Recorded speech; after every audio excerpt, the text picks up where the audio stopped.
Cristo, símbolo del sí mismo. Más de una vez se ha comparado la descristianización de nuestro mundo, el desarrollo luciferino de la ciencia y la técnica y los monstruosos trastornos materiales y morales dejados por la Segunda Guerra Mundial con los acontecimientos del fin de los tiempos que el Nuevo Testamento predice.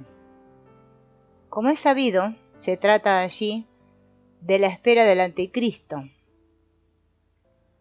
En la primera epístola de Juan se dice: todo espíritu que disgrega a Jesús es del Anticristo, el cual habéis oído que viene. El Apocalipsis abunda en la espera de cosas terribles que ocurrirán al fin de los tiempos, antes de las bodas del Cordero. Esto muestra con claridad cómo el ánima cristiana no solo sabe de la existencia de un adversario, sino tiene también conciencia de la futura asunción del poder por parte de éste. ¿Por qué?, se preguntará el lector, hablo aquí de Cristo y de su contrafigura el Anticristo. El discurso va a Cristo necesariamente, pues es el mito todavía viviente de nuestra cultura. Es nuestro héroe cultural que, sin perjuicio de su existencia histórica, encarna el mito del hombre divino primordial, el Adán místico.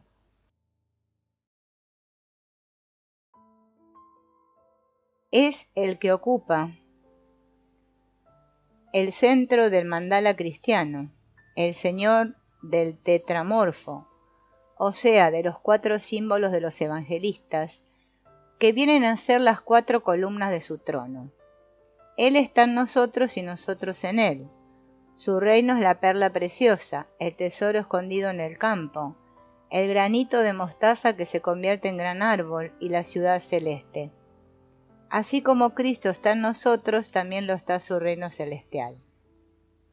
Estas pocas y notorias referencias bastarán para caracterizar la posición psicológica del símbolo de Cristo.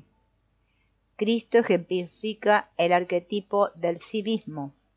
Representa una totalidad de índole divina o celeste, un ser humano transfigurado, un hijo de Dios sin mácula peccati, sin mancha de pecado. Como Adán secundus, establece una correspondencia con el primer Adán anterior a la caída, es decir, cuando era todavía pura imagen de Dios, de la cual dice el Tertuliano. Y, tal pues, ha de considerarse esta imagen de Dios en el hombre, que el espíritu humano tenga las mismas emociones y sentidos que Dios, aunque no tales como Dios las tiene. Con mucho mayor detalle se expresa Orígenes la imagen de Dios impresa, no en el cuerpo, sino en el alma. Es una imagen de la imagen, pues mi alma no es especialmente imagen de Dios, sino que es hecha a semejanza de la imagen previa. Cristo, en cambio, es la verdadera imago Dei, a cuya semejanza está hecho nuestro hombre interior, invisible, incorpóreo e inmortal. La imagen divina que está en nosotros se manifiesta como prudentia, moderatio, virtus, sapientia y disciplina. San Agustín diferencia entre la imago Dei, que es Cristo, y aquella imagen que está implantada en el hombre como un medio o posibilidad de asemejarse a Dios. La imagen divina no está en el hombre corpóreo, sino en el anima rationalitis, por cuya posesión se diferencia el ser humano del animal.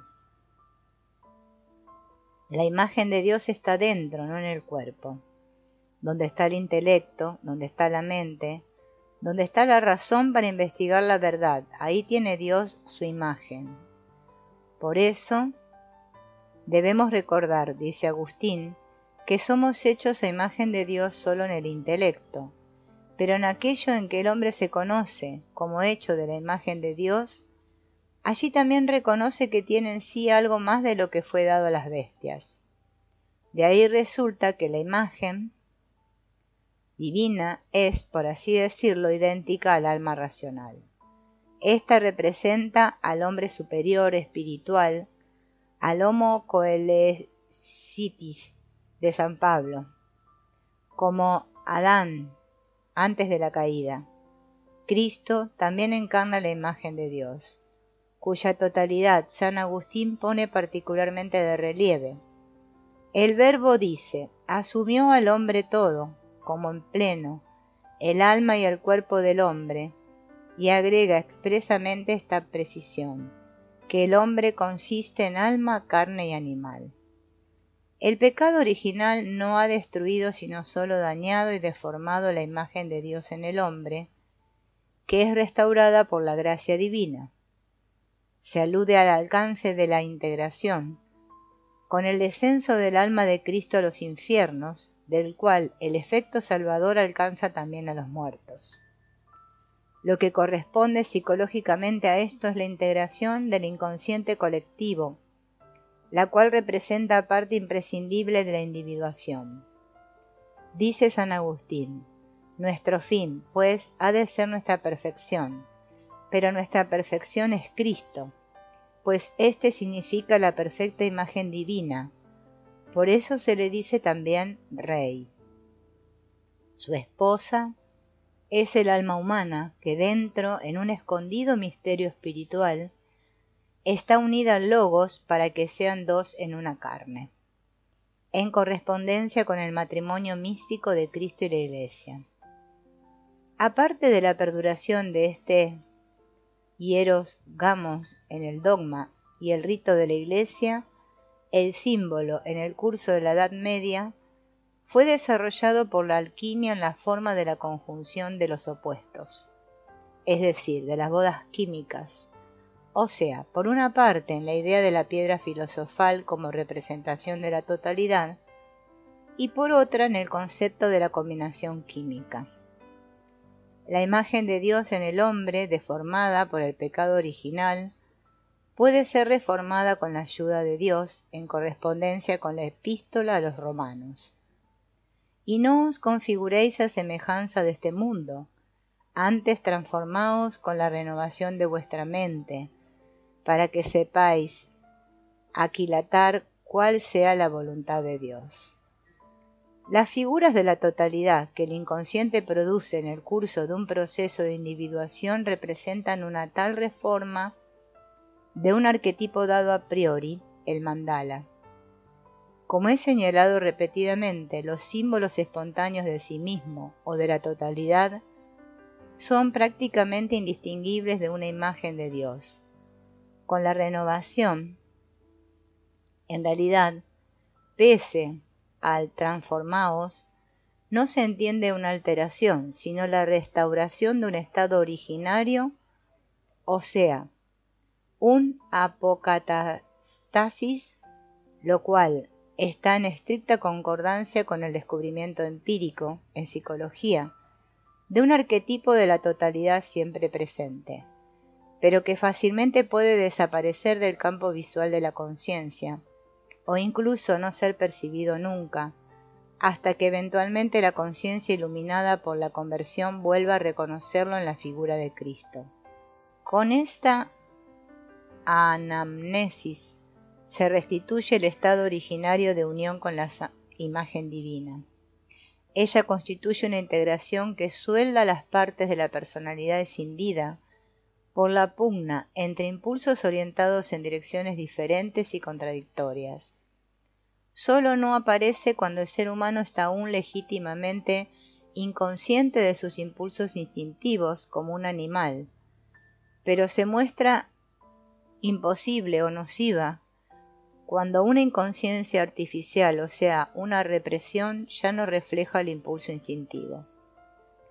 La concepción cristiana originaria de la Imago Dei, encarnada en Cristo, representa indudablemente una totalidad omnicomprensiva, que incluye en sí hasta el lado animal del ser humano.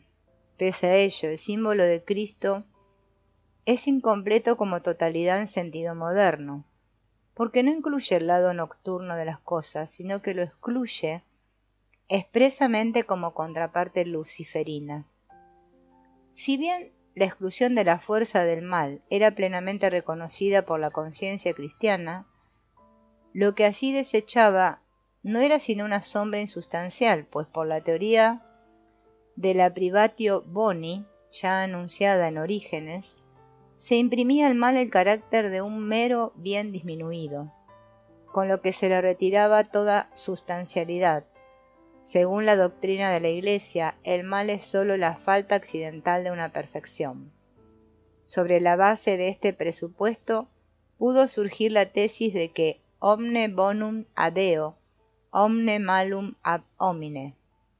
De ahí se siguió, igualmente, la posterior eliminación del diablo en ciertas doctrinas protestantes.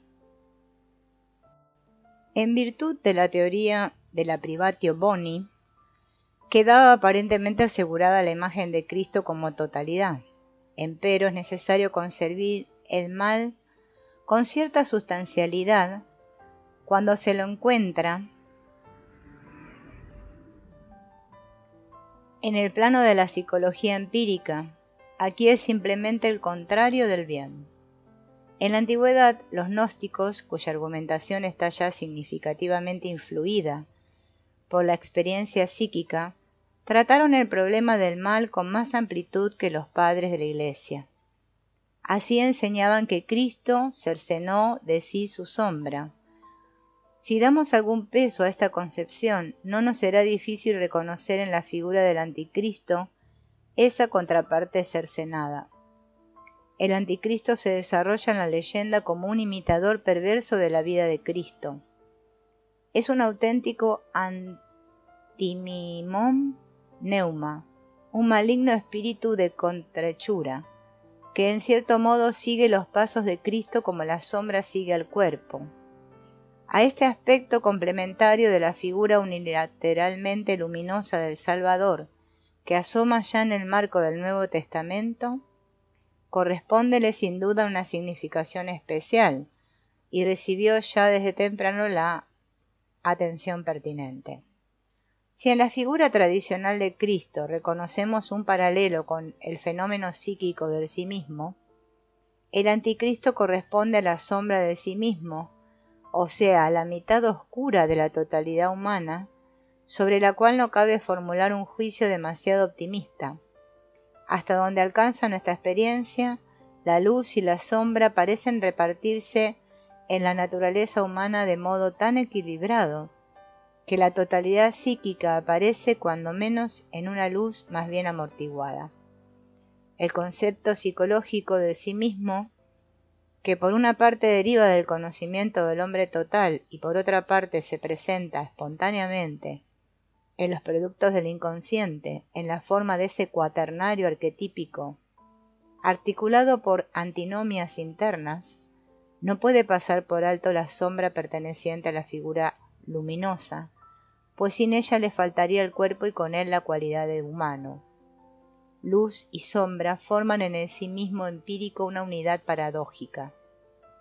En la concepción cristiana, en cambio, el arquetipo se escinde irremediablemente en dos mitades imposibles de unir, en cuanto al final se llega a un dualismo metafísico, la separación última entre el reino de los cielos y el mundo de fuego de la condenación. Para quien tiene una actitud positiva respecto del cristianismo, el problema del anticristo es un hueso duro de roer. El fenómeno anticrístico no viene a significar sino el contragolpe que, provocado por la encarnación de Dios, asesta al diablo, el cual solo con los comienzos del cristianismo ha recibido su figura propia de contraparte de Cristo, y por lo tanto de Dios, después de haber sido todavía en el libro de Job uno de los hijos de Dios y un confidente de Yahvé. Psicológicamente el caso es claro, pues la figura dogmática de Cristo tiene tanta excelencia y pureza que oscurece todo lo demás. Es de hecho tan unilateralmente perfecta que requiere formalmente un complemento psíquico para restablecer el equilibrio. Esta antítesis, indefectiblemente esperable, había llevado ya antes a la doctrina de los dos hijos de Dios de los cuales el mayor se llamaba Satanael. La venida del anticristo no es simplemente predicción profética, sino inexorable ley psicológica cuya existencia, sin que el autor de las epístolas tuviese conciencia de ella, produjo en él la seguridad de la enantiodromía venidera. Así escribe como si hubiese sido consciente de la necesidad intrínseca de esa transformación, cuya idea le apareció, seguramente, como revelación divina. En realidad, cuanto más alta diferenciación asume la figura de Cristo, se produce correspondientemente un mayor fortalecimiento del complemento inconsciente, con lo que crece la tensión entre lo alto y lo bajo. Con estas aserciones nos movemos enteramente en el marco de la psicología y la simbólica cristianas, si bien nunca se tomó en cuenta que a la disposición cristiana le es íncita una fatalidad que debe llevar a una inversión de su espíritu, no por algún oscuro azar, sino por ley psicológica, el ideal de espiritualización que urge hacia lo alto había de ser desvirtuado por la pasión materialista, enteramente sujeta a la tierra, de dominar la naturaleza material y conquistar el universo. Esta transformación se hizo manifiesta en la época del Renacimiento, término con el cual se entendía la restauración del espíritu antiguo.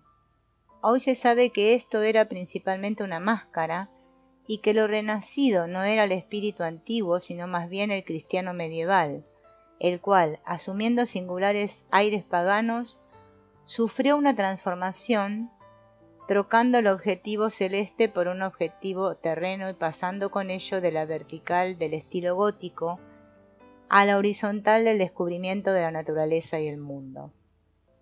El desarrollo ulterior que llevó a la Ilustración y a la Revolución Francesa ha producido hoy un estado de expansión mundial que no puede llamarse sino anticristiano, corroborando así la anticipación cristiana primitiva del fin de los tiempos.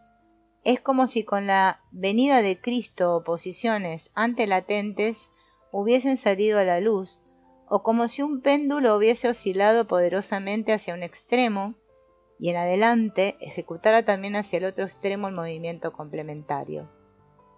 Ningún árbol, suele decirse, crece hasta el cielo sin que sus raíces alcancen el infierno. El doble sentido del movimiento está en la naturaleza del péndulo.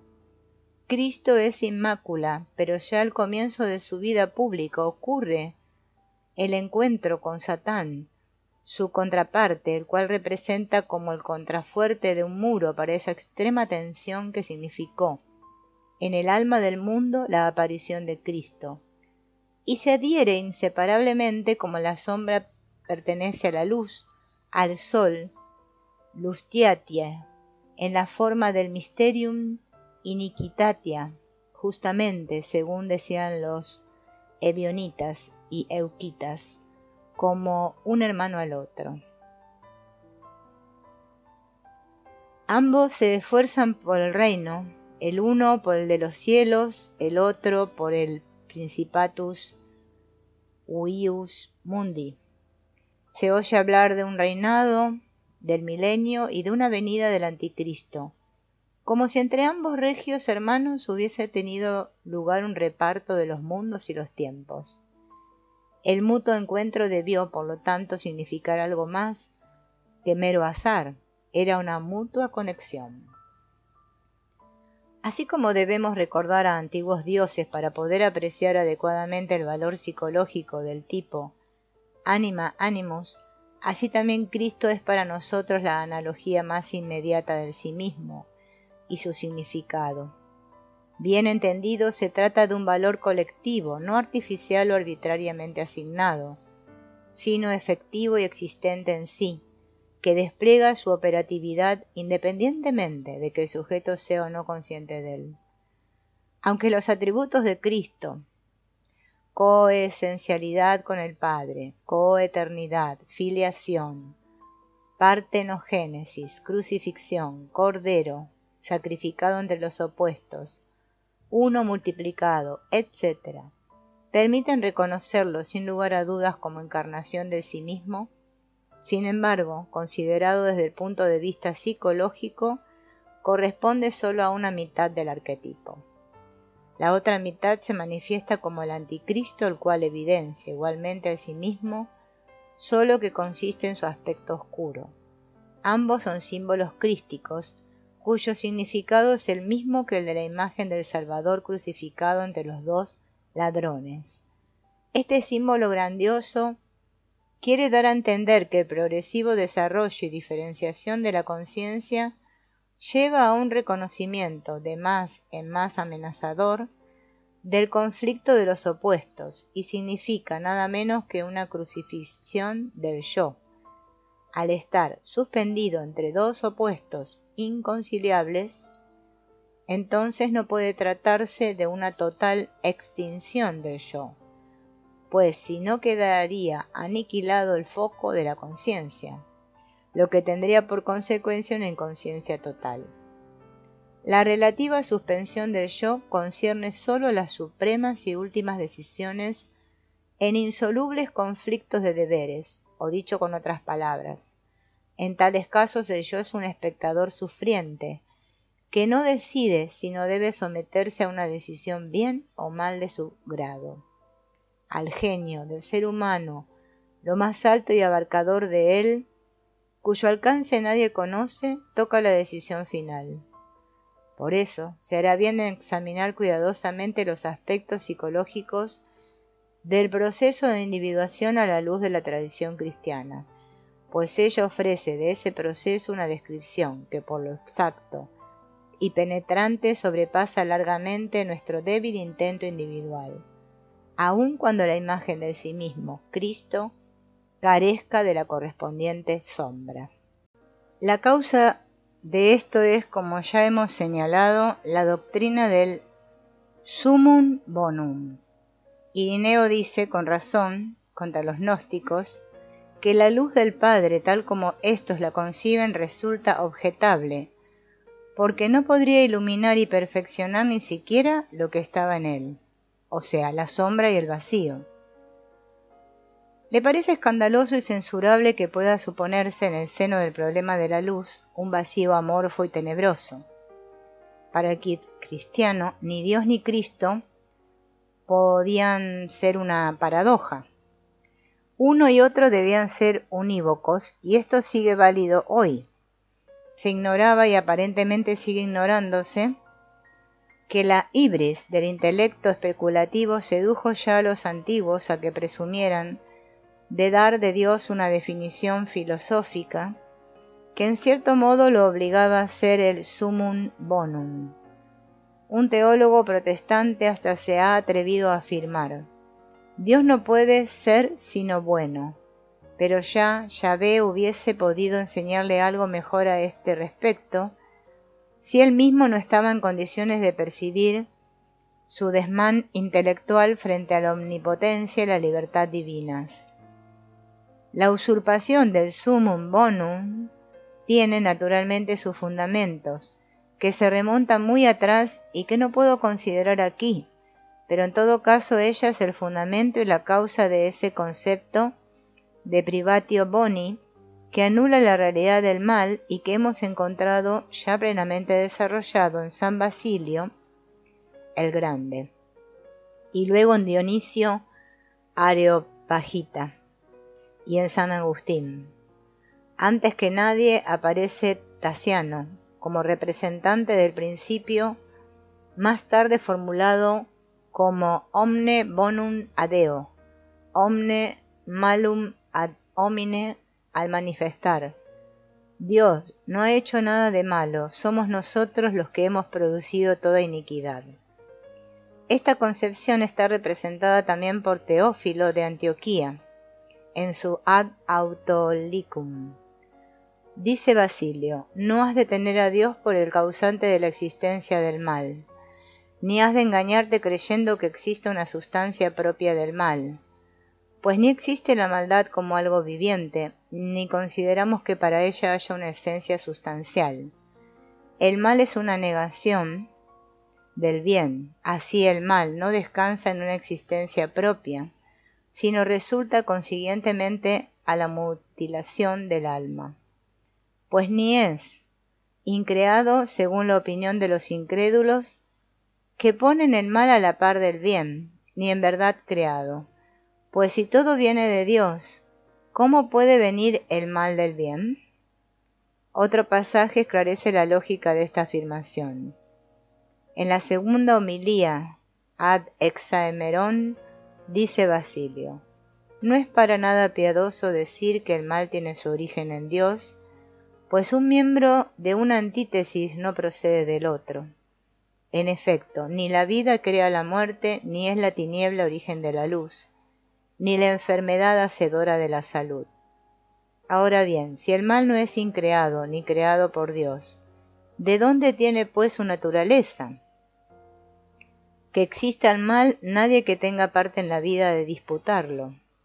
¿Qué decimos pues? Que el mal no es ninguna esencia viviente y animada, sino un estado del alma, la cual se comporta opuestamente a la virtud, por la defección del bien, procedente de los frívolos, y cada cual considere es el causante de la maldad que existe en él. El hecho natural de que, al enunciar alto, se postule también inmediatamente la representación de lo bajo, aparece convertido bajo cuerda en una relación de causalidad y con ello llevado al absurdo, pues obviamente la tiniebla no crea luz ni la luz tiniebla. La idea del bien y del mal, empero, es el presupuesto del juicio moral. Es un par de opuestos lógicamente equivalente, que como tal constituye una conditio sine qua non de todo acto de conocimiento. Mas no puede decirse desde el punto de vista empírico. Desde este punto de vista, debiera pues establecerse que el bien y el mal, como mitades coexistentes de un juicio moral, no proceden el uno del otro, sino que siempre se dan de modo simultáneo. El mal, como el bien, es una categoría axiológica humana, y somos nosotros los autores de los juicios de valor moral, pero solo en medida limitada lo somos de aquellos hechos que se someten a ese juicio. Tales hechos son llamados buenos por unos y malos por otros. Solo en casos de incidencia capital existe algo como un consensus generalis. Si, con Basilio, se ve al hombre como causante del mal, entonces implica que es igualmente el autor del bien. Pero el hombre es, en primer lugar, autor de un mero juicio. Con respecto al hecho juzgado, su responsabilidad no es tan fácil de establecer. Para ello, debiera poder definirse claramente el alcance del libre albedrío. El psiquiatra sabe qué tarea desesperadamente ardua es esa. A causa de ello, el psicólogo se arredra ante las afirmaciones metafísicas, pero debe sin embargo criticar las fundamentaciones reconocidamente humanas de la privatio boni. Así, cuando Basilio afirma, por una parte, que el mal no tiene sustancia propia, sino que resulta de una mutilación del alma, y por otra, está convencido de que hay realmente mal, funda la realidad relativa del mal en una real mutilación del alma, que debe tener igualmente una causa real. Si el alma ha sido creada originariamente buena, entonces se ha corrompido realmente, y por una causa real, aunque más no fuera la despreocupación, negligencia y frivolidad, significadas por el concepto de atimia. Cuando algo se hace derivar de un hecho psíquico, con ello, quisiera destacar enfáticamente este punto, no se lo reduce ad nihilum, ni se lo anula en modo alguno, sino que se lo desplaza a una realidad psíquica, que se puede establecer empíricamente con facilidad, señaladamente mayor que, por ejemplo, la realidad dogmática del diablo, el cual, según fuentes auténticas, no fue inventado por el hombre, sino que existía antes de él. Si el diablo, por su parte, se apartó de Dios en uso de su libre albedrío, esto demuestra, por un lado, que el mal ya estaba en el mundo antes del hombre, y éste no puede ser el único causante de aquel. Y por otro, que ya el diablo tenía un alma mutilada, mutilación, de la que ha de responsabilizarse a una causa igualmente real. El defecto fundamental del argumento de Basilion es la petición de principio, que lleva a contradicciones insolubles. Se establece a priori que la independencia sustancial del mal debe negarse, aún frente a la eternidad dogmática del diablo.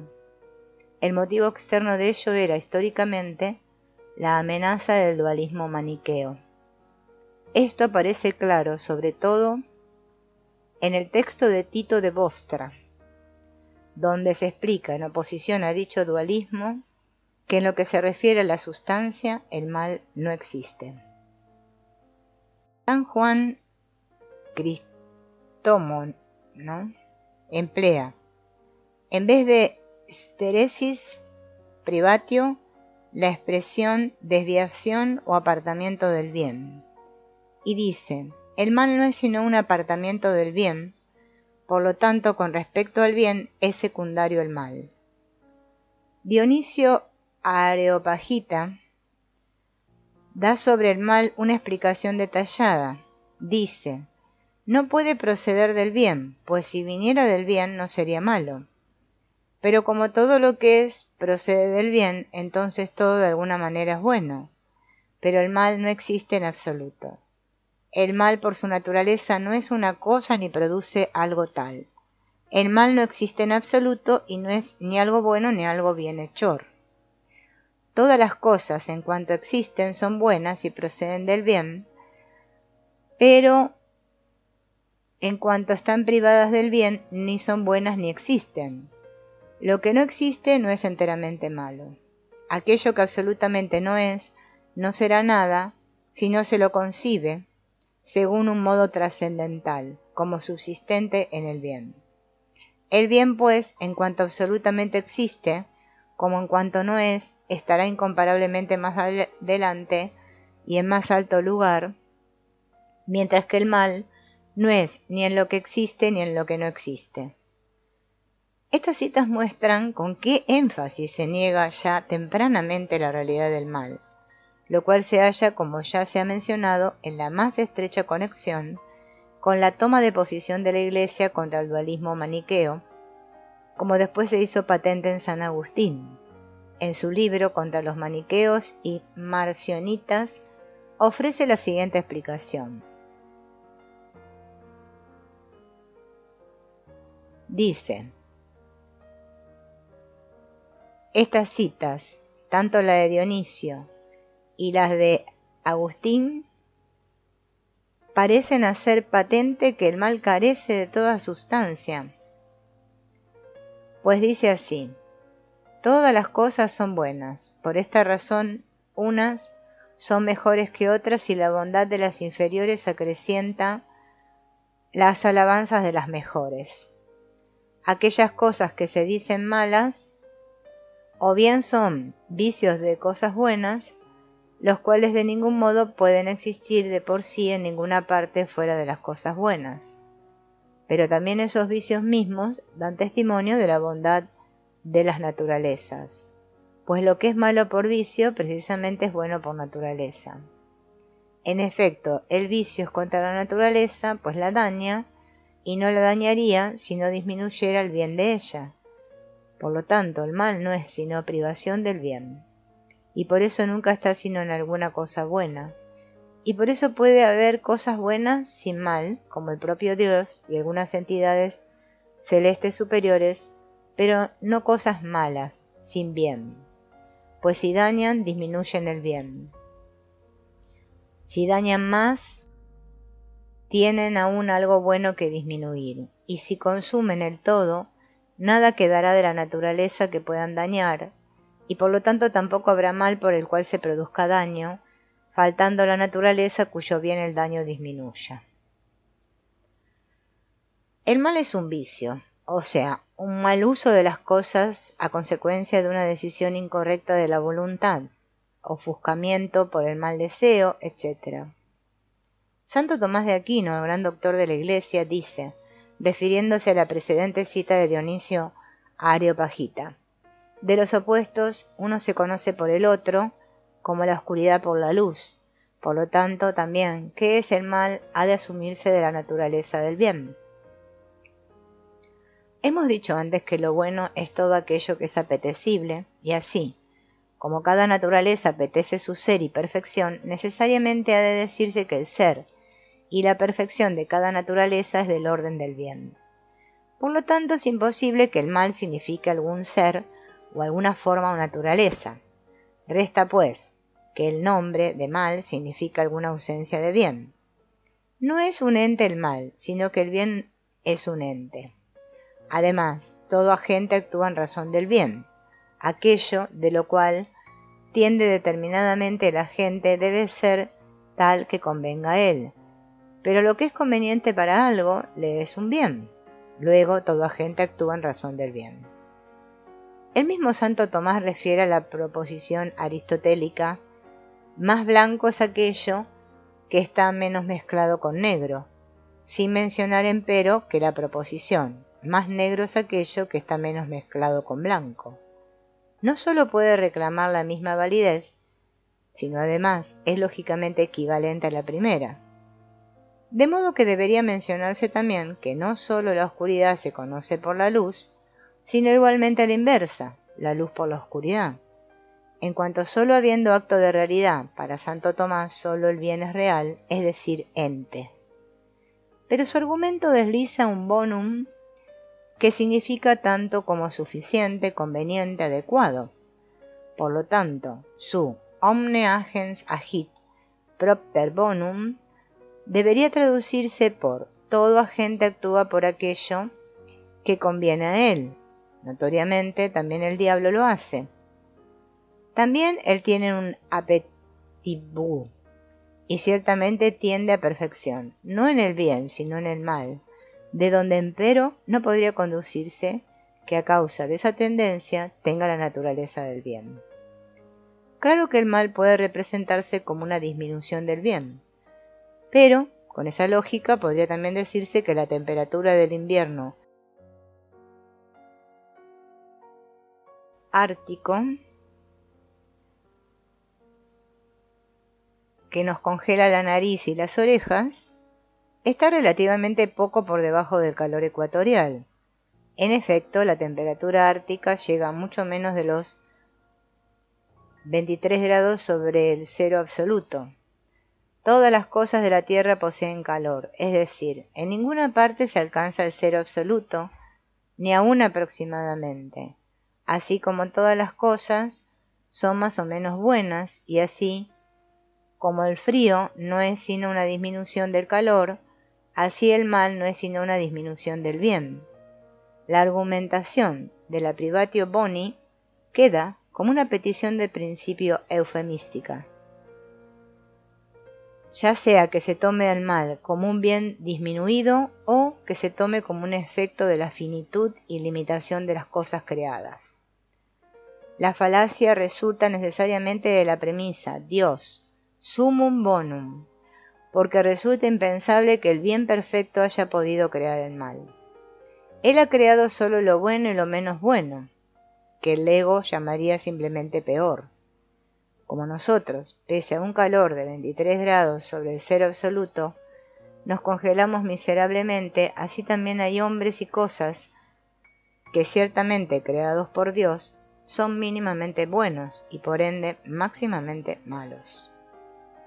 De esta tendencia a negar realidad al mal deriva sin duda el principio omne bonum ad eo, omne malum ad homine, el cual contradice a la verdad de quien ha creado el calor es también responsable del frío, o sea, de la bonitas inferiorum. Puede concederse a Agustín que todas las naturalezas sean buenas, pero no lo bastante para no evidenciar igualmente lo que tienen de malo. No es fácil llamar a lo que en nuestros días ha sucedido y sucede en los campos de concentración de los estados dictatoriales una falta accidental de perfección. Sonaría como un escarnio. La psicología no sabe lo que es el bien y el mal en sí, solo los conoce como juicios acerca de relaciones, Bueno es aquello que desde cierto punto de vista parece como adecuado, aceptable o valioso. Malo es lo contrario. Si lo que llamamos bueno es para nosotros un bien real, hay también un mal y lo malo, igualmente real para nosotros. Se ve que la psicología tiene que ver con un juicio más o menos subjetivo, o sea, una antítesis de orden psíquico indispensable para designar relaciones de valor. Es bueno lo que no es malo y es malo lo que no es bueno. Hay cosas que desde cierto punto de vista son extremadamente malas, es decir, peligrosas.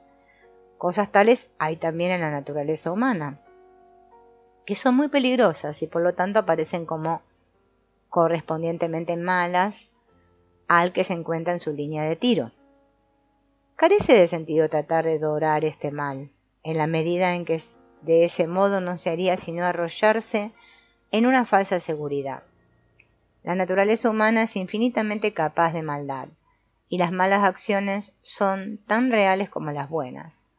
Hasta donde se extiende la experiencia humana, es decir, hasta donde el alma pronuncia espontáneamente el juicio discriminatorio. Solo la inconsciencia ignora el bien y el mal. Dentro del ámbito psicológico, uno honestamente no sabe lo que predomina en el mundo, si el bien o el mal. Uno simplemente espera que sea el bien, es decir, aquello que aparece como lo conveniente. Nadie podría decir lo que sería el bien tomado en general. Ninguna comprensión de la relatividad y fragilidad del juicio moral nos permite liberarnos de ellas, y quienes se imaginan estar más allá del bien y del mal son por lo común los más malignos demonios que atormentan a la humanidad, y que se retuercen en el tormento y la angustia de su propia fiebre.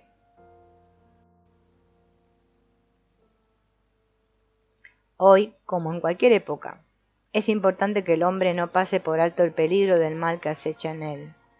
Desgraciadamente es un peligro demasiado real, y por lo tanto la psicología debe insistir en la realidad del mal y rechazar toda definición que quiera concebirlo como insignificante o incluso inexistente. La psicología es una ciencia empírica que se ocupa de cosas reales. Por eso, como psicólogo, no es mi propósito ni es de mi competencia inmiscuirme en la metafísica. Solo debo adoptar una actitud polémica cuando la metafísica incide en el orden de la experiencia y da a esta una interpretación que de ninguna manera es empíricamente justificable. Mi crítica a la doctrina de la privatio boni solo es válida hasta donde alcanza la experiencia psicológica. Desde el punto de vista científico, el fundamento de la privatio boni, como resulta evidente a cualquiera, es una petición de principio por el cual, según es notorio, siempre se obtiene como conclusión lo que se ha puesto como premisa.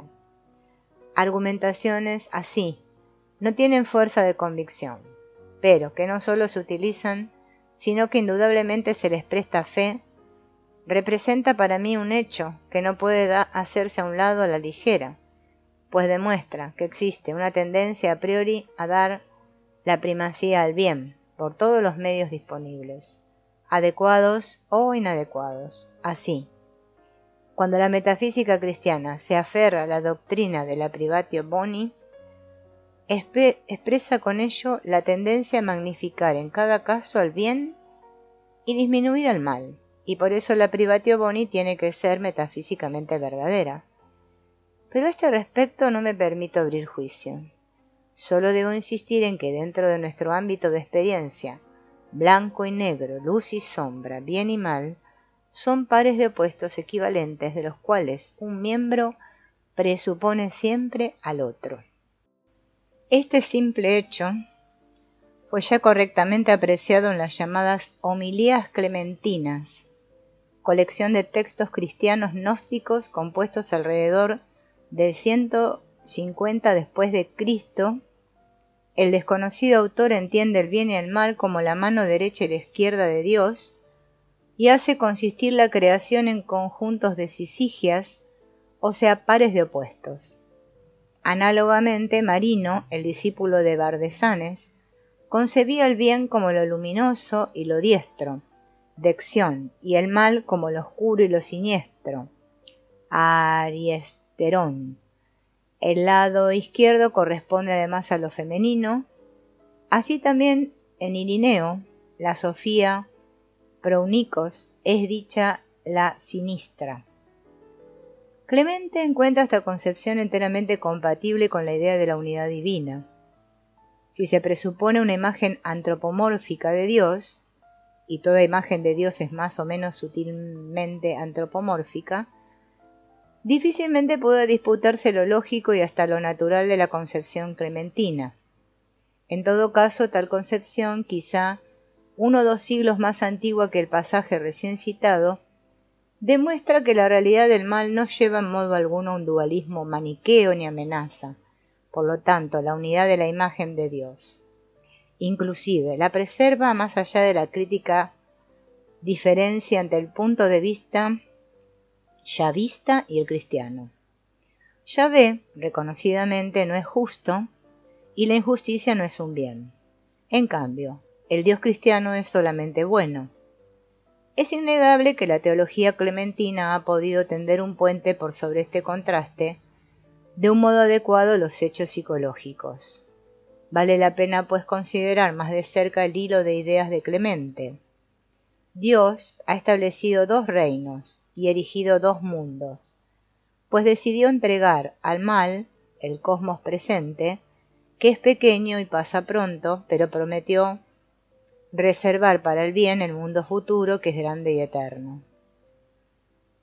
A esta bipartición corresponde la estructura del ser humano. El cuerpo procede de lo femenino, caracterizado por lo emocional, pero el espíritu procede de lo masculino, que corresponde al entendimiento. Clemente llama al cuerpo y el espíritu las 2 tríadas. El ser humano proviene de 2 mezclas, la femenina y la masculina, por eso también se le proponen 2 vías, la de la ley y la contraria a la ley, pues se han establecido 2 reinos, uno llamado el del cielo y el otro el de lo que ahora señorea en la tierra. De estos 2, el uno hace violencia al otro. Además son estos 2 señores, las rápidas manos, o sea las de Dios, con referencia a Deuteronomio, yo mato y resucito. Él mata con la siniestra y salva con la diestra. Ambos principios no tienen su ser fuera de Dios, ni hay ningún otro origen. Tampoco han sido proyectados por Dios como vivientes, pues eran unánimes, literalmente de igual intención o pensamiento, con Él. Pero los 4 primeros elementos fueron proyectados por Dios. El Padre es partícipe de todo el ser, no del conocimiento consecutivo a la mezcla. A estos que se mezclaron afuera les nace como un hijo la elección, es decir, de la mezcla de los 4 elementos provienen desigualdades que implican incertidumbres y por lo tanto requieren decisiones o actos de opción. Los 4 elementos constituyen la cuádruple sustancia de los cuerpos y también del mal. Esa sustancia fue proyectada por Dios, diferenciada en especies, pero al mezclarse fuera, según la voluntad del Creador, se le mezcló la preferencia que se complace en lo malo. Esta fase ha de entenderse probablemente así. La cuádruple sustancia es, por cierto, eterna y criatura de Dios, pero la tendencia a lo malo viene a agregarse desde afuera a la mezcla decidida por Dios. Así el mal no es creado por Dios ni por ningún otro, ni proyectado desde Él, ni surgido de por sí. Pedro, a quien se atribuyen estas reflexiones, ciertamente no está del todo seguro de si la cosa es de ese modo. Parece pues como si, sin intención ni conocimiento de Dios, la mezcla de los 4 elementos hubiese tomado un mal sesgo, lo cual en verdad no es fácil de conciliar con la presuposición clementina acerca de las manos opuestas de Dios, que se hacen violencia mutuamente. Es evidente que Pedro, quien dirige el diálogo, encuentra algo difícil asignar expresamente al Creador la causación del mal. Clemente Romano representa un cristianismo según la línea de San Pedro, de cuño marcadamente alta iglesia o ritualístico, y revela, no solo por eso, sino también por su doctrina del doble aspecto divino, una relación de proximidad con la iglesia primitiva judeocristiana. En esta encontramos, según el testimonio de Epifanio, la idea ebionita de que Dios tiene dos hijos, uno más antiguo, Satán, y otro más reciente, Cristo. A ello alude Miqueas, uno de los dialogantes, al expresar que si el bien y el mal se originaran del mismo modo, deberían ser hermanos. En el Apocalipsis judeo-cristiano, Viaje celeste de Isaías, la sección central contiene la visión de Isaías de los 7 cielos a través de los cuales ha sido transportado. Primero ve a Samael y sus huestes, contra las cuales se ha desatado una gran lucha en el firmamento. Pero el ángel lo conduce de allí al primer cielo, frente a un trono, a cuya diestra y siniestra hay ángeles, los primeros más bellos que los segundos. Los de la derecha cantan alabanzas todos a una voz, pero los de la izquierda cantan después, y su canto no es igual al de aquellos. En el segundo cielo todos los ángeles son más bellos que en el primero, y ya entre ellos no hay diferencia. Lo mismo ocurre en los cielos superiores. Evidentemente, Samael ejerce aún notable influencia sobre el primer cielo, puesto que allí los ángeles de la izquierda son menos bellos. También los cielos inferiores son menos esplendentes que los superiores, aunque cada uno sobrepasa al otro en esplendor. El diablo, como los arcontes gnósticos, se encuentra en el firmamento y corresponde probablemente con sus ángeles a los dioses y fuerzas astrológicos. Su esfera, en virtud del esplendor decreciente desde lo alto, se compenetra con la divina esfera de la Trinidad, cuya luz llega hasta el ínfimo de los cielos. Así se diseña una imagen que representa una correspondencia de opuestos, como la mano derecha y la izquierda. Característicamente esta visión, lo mismo que las clementinas, se sitúa también en época premaniquea, siglo II, cuando aún no había que luchar contra la competencia del maniqueísmo. Aún podía diseñarse una auténtica y exacta relación yin-yang, una imagen que está más próxima a la verdad fáctica que la privatio boni, y además, como lo muestra la conciliación del yin y el yang en la unidad del Tao, término coherentemente traducido por los jesuitas como Dios, en nada menoscaba el monoteísmo. Es como si solo el dualismo maniqueo hubiese dado a los padres de la Iglesia la conciencia de que, sin darse cuenta clara de ello, hasta entonces habían creído propia y firmemente en la sustancialidad del mal. Esta súbita comprensión los llevó probablemente al cuestionable antropomorfismo de suponer que lo que el hombre no puede conciliar también sea inconciliable para Dios. La época anterior, cristiana primitiva, pudo, gracias a su mayor inconsciencia, evitar esa falla.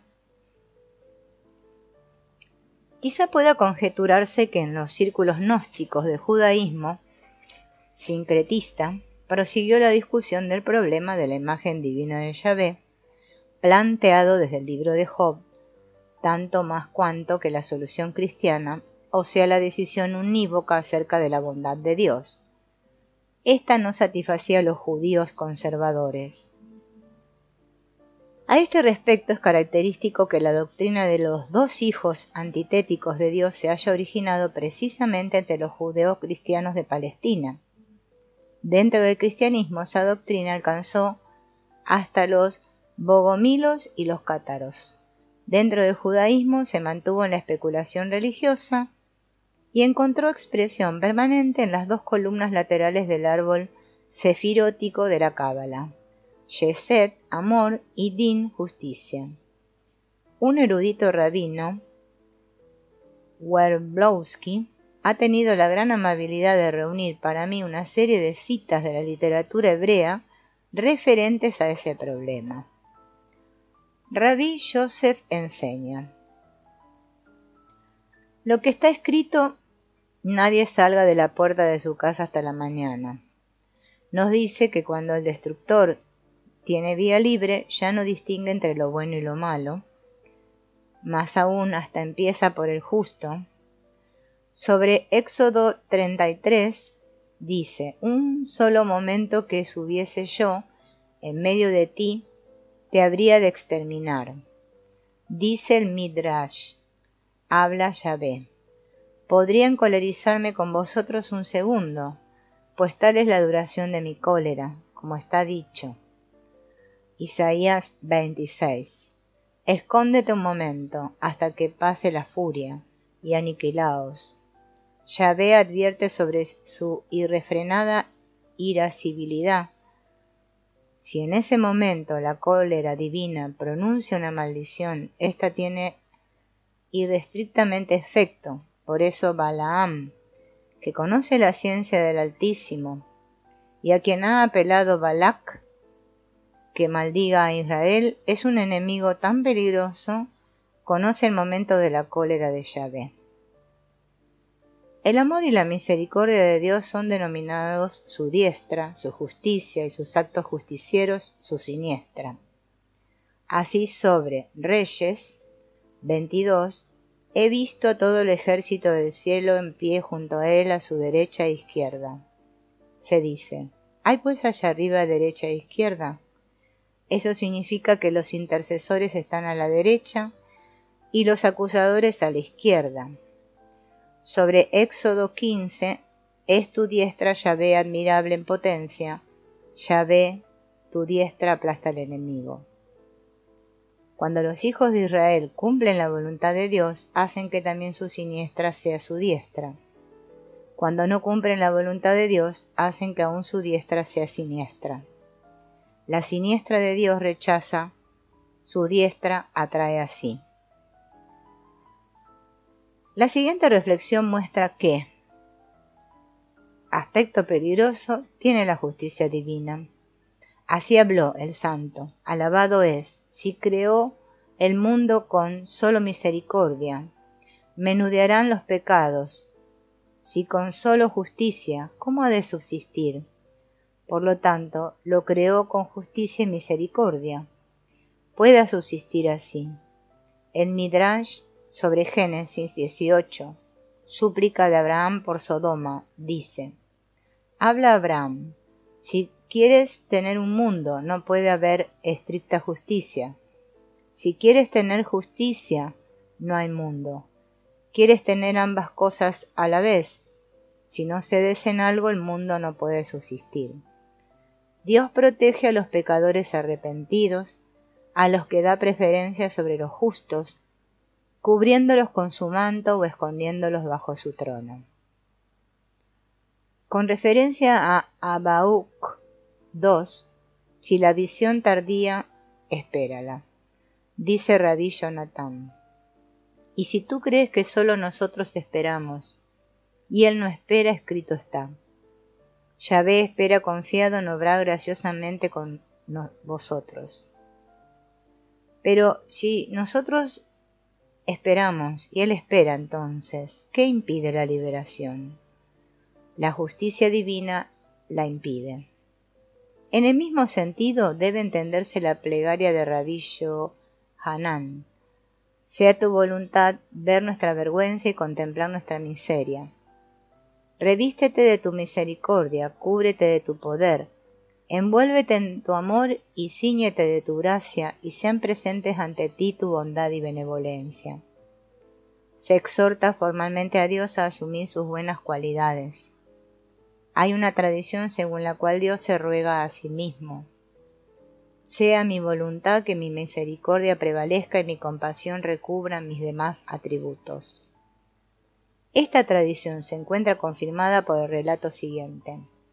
Habló Shismael, hijo de Elisha: cierta vez entré en el Sanctasoctorum para ofrendar y encender el incienso, y vi allí al Actarie y a Yahvé Tsebaot, sentado en alto y sublime trono, y me habló así: hijo mío, Shismael, bendíceme. Yo le hablé: Señor del universo, Sea tu voluntad que tu misericordia prevalezca sobre tu cólera, y que tu misericordia recubra tus demás atributos, y que trates a tus hijos con misericordia y no según rigor de justicia. Y él asintió con un signo de su cabeza. Por estas citas no es difícil advertir el efecto de la contradictoria imagen de Dios que presenta Job. Se hizo objeto de la especulación religiosa dentro del judaísmo, y evidentemente a través de la cábala influyó sobre Jacob Boheme, en quien encontramos una ambivalencia análoga entre el amor de Dios y el fuego de su ira, en que yace aprisionado Lucifer.